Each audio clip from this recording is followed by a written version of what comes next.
اگلا سوال ہے، بنی اسرائیل کی ہسٹری میں تابوت سکینہ کو بڑی اہمیت حاصل ہے، یہاں تک کہ آج بھی اس کی تلاش میں اسرائیل والے کھدائی کرواتے رہتے ہیں، جس کے بعد مسجد اقصیٰ کی بنیادیں بھی کمزور پڑ چکی ہیں۔ آخر اس تابوت میں کیا خاص چیز ہے جس کی تلاش ہے؟ اس تابوت کے ساتھ اسی طرح کی عقیدت وابستہ ہے جیوز کی، جس طرح کی ہماری عقیدت نبی صلی اللہ علیہ وآلہ وسلم کے تبرکات کے ساتھ ہے۔ تابوت سکینہ میں سیدنا موسیٰ علی نبینا و علیہ الصلاۃ والسلام اور سیدنا ہارون علی نبینا و علیہ الصلاۃ والسلام کے تبرکات موجود ہیں، یعنی عصا موسوی، یہ جو وہ کلیم کرتے ہیں۔ اسی طریقے سے ان کا جبہ مبارک، تورات کی تختیاں جو اللہ تعالیٰ نے دی تھیں کوہ طور پہ ان کو، وہ یہ کلیم کرتے ہیں یہ ساری چیزیں تابوت سکینہ میں موجود ہیں۔ سکینہ یعنی دل کو سکون دینے والی تابوت، ایک ایسا بکسا بڑا سا جس میں ان کے دل کے سکون والی چیزیں موجود ہیں۔ ہمارے لیے یہ امپورٹنٹ اس لیے بھی ہو جاتا ہے کہ قرآن حکیم میں تابوت سکینہ کا ذکر آیا ہے، تو ظاہر ہے کہ اگر بنی اسرائیل کی ہسٹری کی کسی بات کو قرآن بیان کر رہا ہے اور اس کو منوان اسی امپورٹنس کے ساتھ بیان کر رہا ہے تو پھر وہ پھینکنے والی بات تو نہیں ہے۔ تابوت سکینہ کا ڈیٹیل ذکر جو ہے وہ آپ کو سورۃ البقرہ کے اندر پارہ نمبر 2 کے بالکل اینڈ میں ملے گا۔ بنی اسرائیل کی ہسٹری کے پوائنٹ آف ویو سے میں آیات آپ کو بتا دیتا ہوں۔ اصل میں بنی اسرائیل کے بارے میں سورہ بنی اسرائیل کے سٹارٹ میں ہے کہ اللہ تعالیٰ نے ان پر 2 عروج اور 2 زوال بھیجے تھے۔ ان کا جو پہلا عروج ہے نا وہ حضرت طالوت علیہ السلام کے ذریعے ہے، اور اس کے بعد حضرت داؤد علیہ السلام منظر عام پہ آئے، اور پھر ان کے بیٹے سلیمان علیہ السلام۔ ان کی جو پہلی خلافت راشدہ ہے وہ ان 3 بندوں پر مشتمل ہے، حضرت طالوت کے 16 سال، حضرت داؤد کے 40 سال اور سلیمان علیہ السلام کے بھی 40 سال۔ آلموسٹ آپ سمجھ لیں 100 سال ان کی خلافت راشدہ رہی ہے۔ ان کا وہ پہلا عروج تھا۔ اس پہ میرا مسئلہ نمبر 127A ڈیٹیل سے ریکارڈڈ موجود ہے۔ اس کا آغاز کہاں سے ہوا کہ جو وقت کے پیغمبر تھے سموئیل، ان کا نام قرآن میں نہیں ہے لیکن تورات میں ہمیں ملتا ہے، ان کو بنی اسرائیل نے کہا کہ ہم کافروں کے ہاتھوں پٹ رہے ہیں، آپ ہمارے لیے کوئی ایسا سپہ سالار مقرر کریں کہ اس کے نیچے ہم جہاد کریں اور ہم کافروں سے یروشلم اور شام کی حکومت واپس چھینیں، ہمارے آباء و اجداد کا وہ مسکن ہے۔ یہ پورے کا پورا واقعہ سورۃ البقرہ میں پارہ نمبر 2 کے بالکل آخری 2 صفحے پڑھیں نا، پارہ نمبر 2 کے آخری 2 صفحے جہاں سے تیسرا پارہ شروع ہوتا ہے اس سے پہلے والے، وہ سٹارٹ اس سے ہوتا ہے۔ اب میں وہ ساری آیات پڑھ کے اگر بیان کروں گا تو آدھا پونا گھنٹہ لگ جائے گا۔ اصل میں جو چیز ہے وہ تابوت سکینہ والی ہے، وہ میں آپ کو بتا دوں گا۔ تو پھر حضرت سموئیل علیہ السلام نے ان کے لیے جو ہے وہ طالوت کو مقرر کیا ان کا سپہ سالار۔ حالانکہ انہوں نے پہلے کہا تھا کہ جب میں سپہ سالار مقرر کروں پھر آپ نے اختلاف نہیں کرنا، وہی ہوا۔ انہوں نے کہا کہ یہ ایک عام سا آدمی ہے، غریب آدمی ہے، اس کا اونچا سٹیٹس نہیں ہے، تو انہوں نے کہا کہ اللہ تعالیٰ نے اسے علم اور جسم میں طاقتور بھی تھا اور علم بھی تھا، تم پہ فوقیت دی ہے۔ اللہ تعالیٰ نے یہ تو نہیں دیکھنا بھی کون اونچی نسل کا ہے، اللہ کے لیے تو سارے برابر ہیں۔ تو اس وقت پھر اللہ تعالیٰ نے وحی کے ذریعے حضرت سموئیل علیہ السلام کو ایک چیز بتائی تھی جس کی وجہ سے بنی اسرائیل کو صبر آ سکتا تھا، اور وہ یہ ہے جب انہوں نے اختلاف کیا انہوں نے علمی دلائل تو رکھے لیکن یہ کہاں سے یہ لوگ ماننے والے بنی اسرائیل، تو وہ اللہ تعالیٰ نے سورۃ البقرہ کی آیت نمبر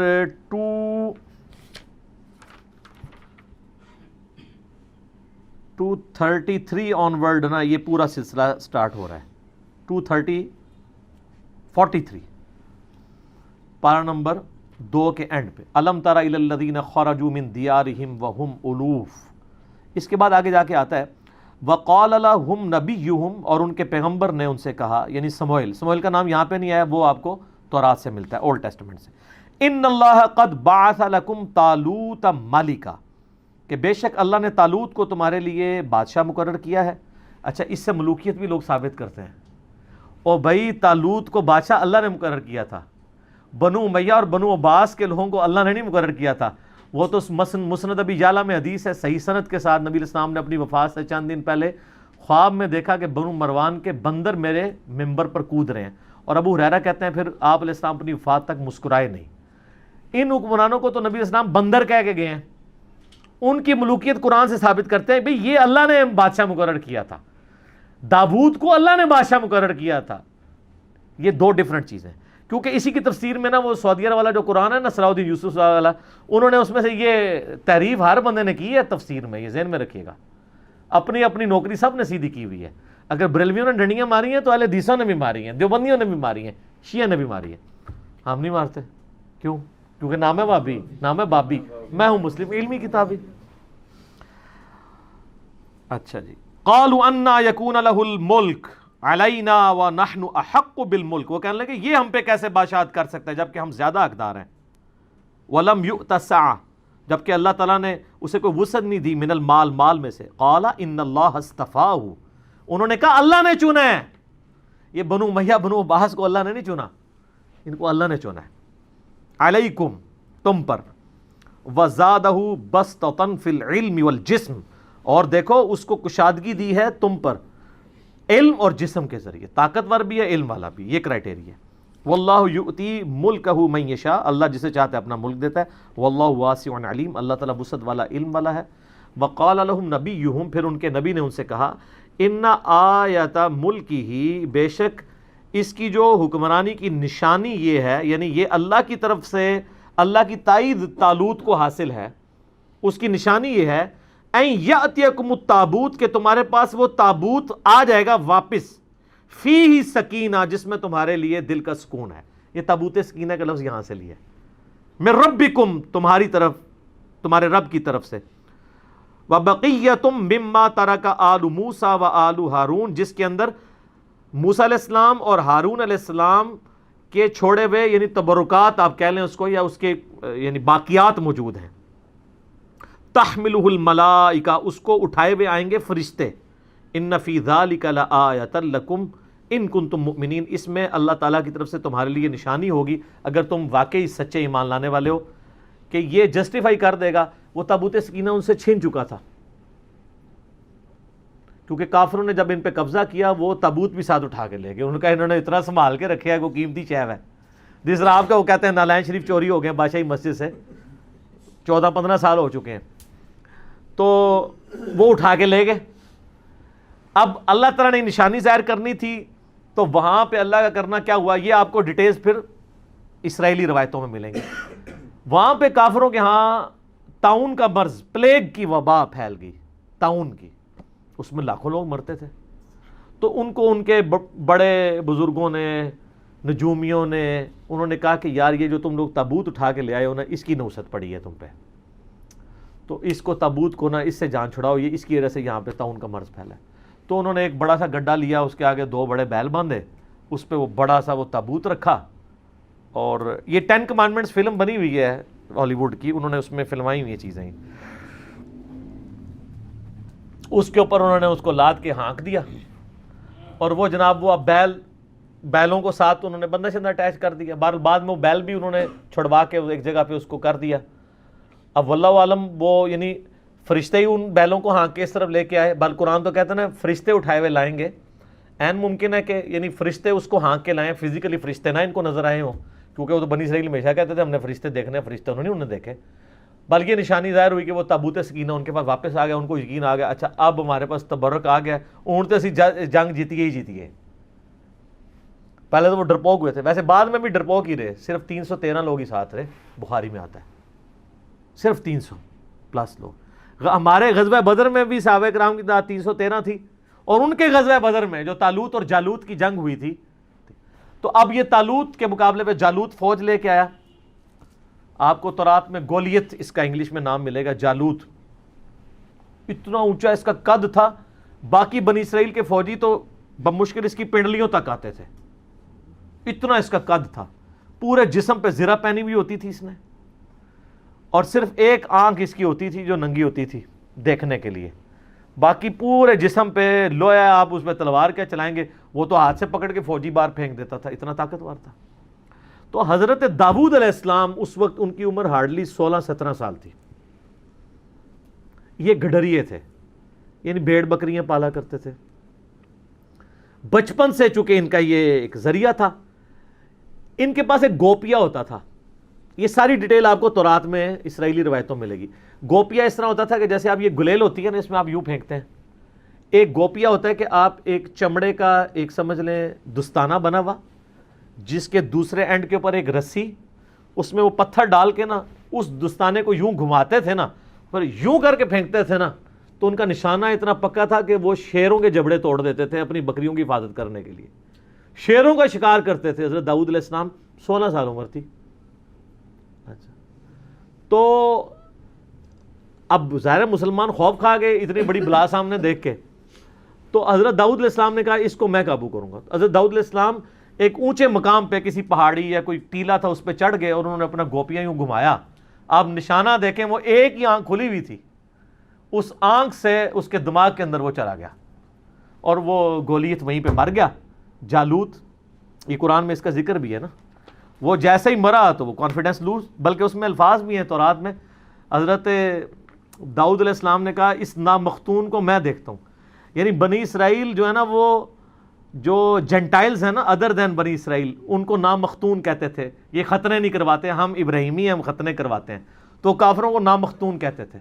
کہتے میں اس نامختون کو دیکھتا ہوں. پھر اس میں اب آپ دیکھیں نا، اس میں اللہ تعالیٰ نے ذکر بھی کیا ہے نا، انہی آیات میں آگے چل کے آتا ہے کہ اللہ تبارک و تعالیٰ نے کس طریقے سے وَقَتَلَ دَاوُودَ جالوت، قتل کر دیا داود نے جالوت کو. وَآتَاهُ اللَّهُ الْمُلْكَ وَالْحِكْمَةَ، تو اللہ نے ان کو بادشاہت اور حکمت. وَعَلَّمَهُ مِمَّا يَشَاءُ، اور اپنے علم میں سے جو چاہا سکھا دیا. یعنی پھر حضرت داؤد علیہ السلام منظر عام پہ آ گئے. وہ تو پھر سمجھ لیں آپ مین آف دا میچ قرار پائے نا اس پوری جنگ کے. تو پھر حضرت جو طالوت تھے، جو آرمی چیف تھے، انہوں نے اپنی بیٹی کی شادی کر دی حضرت داود کے ساتھ. 16 سال تک حضرت طالوت پھر مسلمانوں کے حکمران رہے. جب وہ فوت ہوئے تو ان کے سکسیسر پھر بنے حضرت انہی ساری چیزوں کو تو وہ پلی لیتے ہیں نا شیعہ بھی. وہ کہتے ہیں حضرت طالوت کا داماد جو ہے وہ سکسیسر بنا ہے تو مولا علی کو بھی بننا چاہیے تھا. دوسری وہ دلیل اس سے لیتے ہیں کہ دیکھیں قرآن نے کرائٹیریا بتایا ہے کہ کرائٹیریا کسی بندے کا عمر میں بڑا ہونا نہیں ہے، علم اور جسم میں. تو وہ کہتے ہیں حضرت علی بہادری میں بھی باقی اصحاب سے زیادہ تھے اور علم میں بھی زیادہ تھے، تو حضرت علی کا حق بنتا تھا. یعنی وہ دلائل قرآن سے بھی پکڑتے ہیں. یہ میں نے ضمناً ذکر کیا، میں اب اس ٹاپک کو اناٹینڈڈ چھوڑ رہا ہوں. تو وہ سیم یہ والی آیات ہی پڑھ رہے ہوتے ہیں. تو حضرت طالوت کے داماد حضرت داؤد علیہ السلام، پھر وہ 40 سال مسلمانوں کے حکمران رہے. پھر ان کا بیٹا آگے سے حضرت سلیمان ابن داود، وہ 40 سال مسلمانوں کے حکمران رہے اس وقت، یعنی جو مسلمان تھے. تو اس میں یہ وہ تابوت سکینہ کا ذکر ہے. باقی ظاہر تبرکات سے ہمیشہ سے انسانوں کو عقیدت رہی ہے، اور یہ تبرکات کی عقیدت کو بری چیز نہیں ہے اگر وہ جینون ہو. یہ صحیح وسیلہ شخصی ہیں،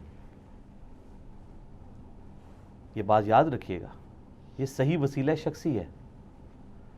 صحیح بخاری کے اندر حدیث ہے نا کہ ام سلمہ کے پاس کچھ اصحاب آئے تو انہوں نے ان کے پاس آبزرو کیا کہ محلے والے ان کے پاس برتن پانی کے بھیجتے ہیں. تو انہوں نے نبی علیہ السلام کا ایک بال مبارک ایک ڈبیا سے نکالا اور اس ڈبیا کو کہ وہ اس بال مبارک کو اس پانی کے لیے جو برتن تھے اس میں گھول کے تو وہ محلے والوں کو واپس کرتے تھے. تو وہ صحابی نے جب پوچھا تو ام سلمہ ہماری ماں نے، ام المومنین نے کہا کہ نبی علیہ السلام کا یہ بال مبارک ہے میرے پاس، اور ہم اس کا دھون مریضوں کو شفا کے لیے پلاتے ہیں. ان کوئی مریض ہوتا ہے میں اس کو گھول کے دیتی ہوں، شفا ہو جاتی ہے. یہ صحیح بخاری میں ہے سر، یہ کوئی کہانی شریف نہیں ہے، بخاری شریف ہے. لیکن واقعی جینون اگر بال مبارک. صحیح مسلم میں ہے کہ اسما بنت ابی بکر نے نبی علیہ السلام کا ایک کالا کسروانی طیالسی جبہ نکالا. کسروانی طیالسی کہتی کالے جبے کو تھے، جو پرشین امپائر کا، فارس کا، جس طرح سندھی اجرک کو ریڈ کہنے کی ضرورت نہیں، وہ ریڈ ہی ہوتی ہے. اور کہا کہ یہ نبی علیہ السلام پہنتے تھے اور ہم اس کا دھون مریضوں کو شفا کے لیے پلاتے ہیں. یہ مسلم شریف میں حدیث ہے. اس میں اسما بنت ابی بکر کہتی ہیں کہ نبی علیہ السلام پہنتے تھے، پھر حضرت عائشہ کے پاس رہا، اور جب میری بہن عائشہ مرنے لگی تو میں نے وفات کے ان سے یہ لے لیا تھا. تو نبی علیہ السلام کے تبرکات سے صحابہ وسیلہ حاصل کرتے تھے. تابوت سکینہ کا ذکر بھی قرآن میں موجود ہے. بس اب اس کے آگے جو صفرے لوگوں نے لگانے شروع کیے نا کہ کچھ کرنے کی ضرورت نہیں ہے، بس تبرکات پہ ہی چلتے رہو، نہ نماز پڑھنے کی ضرورت ہے، نہ کوئی اور کام کرنے کی ضرورت ہے.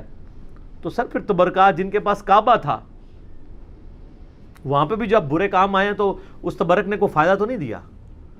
جس سرزمین میں خانہ کعبہ اور مدینہ شریف سے بڑے کو تبرکات ہیں، جہاں ہمارے نبی علیہ السلام اور ان کے جانسار صحابہ اور اہل بیت کی قبریں ہیں، ان کی جسم دفن ہے. آپ دیکھ رہے ہیں وہاں پہ، کل میں وہ ٹی وی پہ دیکھ رہا تھا، اور رات فتح علی نے بھی، اور وہ خبروں میں سن رہا تھا، اور پتہ نہیں کون کون سے آپ کے موسیقار وہاں پہ جا کے وہ جو ہے وہ راتیں لوگوں کی برباد کر رہے ہیں ادھر جا کے. وہاں پہ کلب کھل گئے ہیں، سب کچھ ہونا شروع ہو گیا. تو وہ برکتوں کا تو کوئی فائدہ نہیں. دنیا بقدر ایفرٹ ہے، برے کام کریں گے نتائج آخرت میں بھگتیں گے، دنیا میں بھگتے نہ بھگتے. دنیا میں اللہ نے آپ کے ذمہ کیا کہ آپ نے دین کو اسٹیبلش کرنا ہے. تو تبرکات کا فائدہ تبھی ہے جب کرتوت بھی ٹھیک ہوں، ورنہ تبرکات سے کچھ بھی نہیں ہوگا. ہاں کرتوت ٹھیک ہوں، تبرکات کا وسیلہ ضرور پیش کریں آپ، اس کا فائدہ ہوتا ہے. لیکن جو جعلی تبرکات ہیں نا سر، ہم ان کو نہیں مانتے. یہاں تو نبی علیہ السلام کو چھوڑتے ہی انہوں نے بزرگوں کے تبرکات بنائے ہوئے ہیں. آپ کشف المحجوب میں ابو الحسن خرقانی والا چیپٹر کھولیں ہیں تذکرۃ الاولیاء میں، وہ کہتے ہیں جی بازید بستامی جو ہیں وہ خلیفہ ہیں امام جعفر صادق کے، اور ابو الحسن خرقانی خلیفہ ہیں بازید بستامی کے. اور کہتے ہیں محمود غزنوی نے جب یہاں پہ حملہ کیا تو وہ اس کے حملے ناکام ہوتے تھے، تو ابو الحسن خرقانی کا کرتا اس کے پاس موجود تھا. ایک دن اس نے کرتا پکڑ کے اس کرتے کے وسیلے سے دعا کی تو محمود غزنوی کو فتح ہو گئی. سبحان اللہ. اچھا، وہ کہتے ہیں فتح ہو گئی تو رات کو ابو الحسن خرقانی خواب میں آئے. انہوں نے کہا تو نے میرے کرتے کی اتنی کم قیمت لگائی ہے، ذرا گال سننی کہانی. میں تے کہانی جتھے بھی لبے گی تو میں کٹ کے برے ماراں گا. یہ بریلوی دیوبندی دونوں تذکرۃ الاولیاء چھاپ رہے ہیں. نقشبند سلسلے کے بابا جی ہیں ابو الحسن خرقانی، بازید کے خلیفہ. تو ان کا حضرت کیسے، ان کا تو اگر یہ کرتا پکڑ کے یہ کہتا نا کہ قیامت تک اس سرزمین پہ کوئی کافر نہ بچے، سارے مسلمان ہو جائیں، تو اس کرتے کی برکت سے سارے مسلمان ہو جاتے ہیں. یار یہ اگر کہانی چلتی تھی تو اسما بنت ابی بکر جو کالا تیالسی جبہ نکال رہی ہیں، جو صحیح مسلم میں آتا ہے، تو یہ قادسیہ اور یرموک لڑنے کی صحابہ کو ضرورت کیا تھی؟ قادسیہ میں رسول اللہ کا کرتا لے جاتے اور دعا کرتے، وہ سارے مسلمان ہو جاتے. اگر نبی کے کرتے سے نہیں ہو رہے تو آپ کے بنائے ہوئے جو آپ نے خود نام دے دیے ان بزرگوں کو، ان کے ناموں کے ساتھ تبدیلیاں آ جانی ہیں. وہ جی وہ بازید بستامی جو ہے نا، وہ ہر وقت چہرے پہ نقاب رکھتے تھے، کیونکہ جس گلی سے گزر جائیں لوگ دیکھ کے کلمہ پڑھ لیتے تھے. ہاں وہ سارا سی یہ کہانیاں خود سناندے رہے. ہاں اچھا، اس کا مطلب وہ لوگوں کو مسلمان مرنا نہیں دیکھنا چاہتے تھے. اچھا میں پوچھتا ہوں، اللہ کے نبی کو بچپن سے لے کے جوانی کی عمر تک ابو لہب نے، ابو جہل نے دیکھا ہے، انہوں نے تو کلمہ کو نہیں پڑھا. جس بندے کی پرائمری رسپانسبلٹی تھی کلمہ پڑھانے کی، اس کو دیکھ کے تو کلمہ نہیں کسی نے پڑھا. دعوت کا کام ہے نا، دنیا بقدر ایفٹ ہے. وہ جی وہ ایک فلاں بزرگ، یہ تو کئی بزرگوں کے بارے میں، ایک انبڑ بندہ چلا گیا، انہوں نے کہا جی میرے پیچھے نماز پڑھنا، دائیں طرف سلام پھیرا، سارے حافظ ہو گئے، بائیں والے سارے ناظرہ ہو گئے. نبی علیہ السلام نے تو اصحاب صفہ 155 ان کی تیاری کرواتے تھے، آپ بھی کہتے میرے پیچھے نیت کرو، سجے پاسے سارے حافظ، کھبے پاسے سارے ناظرہ. مسند احمد میں آتا ہے غزوہ بدر کے قیدی چھوڑنے کا جو معاوضہ تھا وہ 10 مسلمانوں کو لکھنا پڑھنا سکھانا تھا. تو سجے پاسے سلام، کھبے پاسے سلام کیوں نہیں پھیرا؟ سب کہانی ہے. اور میں دعوے سے کہتا ہوں جن بزرگوں کے بارے میں دعویٰ کر رہے ہیں ان کو خود بھی نماز نہیں صحیح آتی. میں نے کئی لوگوں کی نماز سنی ہے، نماز تجوید کے ساتھ یہ لوگ نہیں جانتے ہیں. میں نے ایک پیر کی نماز سنی، 60 سال عمر، اس کے کئی مرید، السلام علیکہ ایھا النبی، وہ پڑھ رہا تھا، بچپن میں یاد کی ہوئی چل رہا ہے. ابھی تو میں وہ عین، ذال، ضاد، حا، خا، وہ اس کے فرق کی تو بات ہی نہیں کر رہا. وہ تو کسی پیر نو آندہ ہی نہیں، نہ وہ تو کسی مرید نو آندہ ہے. میرے پاس کئی لوگ ہیں ہمارے حضرت صاحب کے بیعت ہو، میں نے کہا آپ کے حضرت صاحب مجھے نماز تجوید سے سکھا دینا، نماز تجوید سے سنا دیں جو خود پڑھتے ہیں، اور صبح شام کے نبی علیہ السلام کے اذکار اور فرض نماز کے بعد کے اذکار زبانی نہیں، دیکھ کے پڑھ کے بتا دیں. اٹکنا نہیں ہے. ترجمہ تو میں نے نہیں سننا، ترجمہ تو بالکل ہی نہیں آتا ہوگا. ویسے تو ترجمہ بھی سننا چاہیے، کیونکہ ان کا تو دعویٰ ہے کہ ہم رسول اللہ تک پہنچے ہوئے ہیں، تو ان کو پتا ہوگا یہ کیا دعائیں مانگ رہے ہیں. یہ عربی نہیں صحیح پڑھ سکتے، پرونونس نہیں کر سکتے. میں ترجمے والی بات ہی نہیں کرتا، ترجمے والا مسئلہ کوئی اتنا بڑا نہیں ہے، اتنی عربی ایک مسلمان کو سیکھنی چاہیے پروناؤنس صحیح کر سکے۔ مطلب تو ظاہر علماء نے اتنی محنت کی ہے، آپ جتنی مرضی کر لیں، ایک بریلوی جتنا بڑا مرضی عالم ہو وہ یہ دعویٰ کر سکتا ہے کہ میں قرآن کا ترجمہ احمد صاحب بریلوی سے بہتر کر سکتا ہوں، بتائیں؟ تو پھر ٹھیک ہے، احمد صاحب بریلوی نے ترجمہ کیا، آپ پڑھیں۔ مجھے کہتے ہیں لوگوں کو جو ہے عربی سیکھنے سے روکتا ہے، میں کب روکتا ہوں؟ میں کہتا ہوں عربی ضرور سیکھیں، لیکن الٹیمیٹلی جب آپ عربی سیکھ کے ترجمہ کریں گے بھی نا، آپ کے ترجمے کو کسی نے نہیں ماننا، تو آپ دوبارہ سے ویل انوینٹ نہ کریں، پہیہ ایجاد نہ کریں، پہیے بک رہے ہیں آپ لیں۔ کوئی دو بندی بڑے سے بڑا مفتی آج کا جرت کرے گا کہ میرا ترجمہ اشرف علی تھانوی سے بہتر ہے، تو آپ اشرف علی تھانوی صاحب کا ترجمہ اردو والا لیں اور پڑھیں، اس پہ عمل کریں۔ ہم تو کہتے ہیں علماء سے ہی پوچھ کے چلیں، ہم کب کہتے ہیں اپنے ترجمے خود کریں؟ یہی پلیٹ فارم ہے جو واحد پلیٹ فارم ہے جو کہتا ہے بریلوی ہو تو حمزہ بریلوی کا ترجمہ پڑھ لو، دیوبندی ہو تو چلو اپنے اشرف تھانوی کا پڑھ لو، اہل حدیث ہو تو جناح گڑھی کا پڑھ لو، شیعہ ہو تو سید فرمان علی شاہ صاحب کا پڑھ لو، اور اگر سادہ سے مسلمان ہو مودودی صاحب کا پڑھ لو، فتح محمد جلندری کا پڑھ لو، اور پڑھو صحیح، ٹھیک ہو گیا۔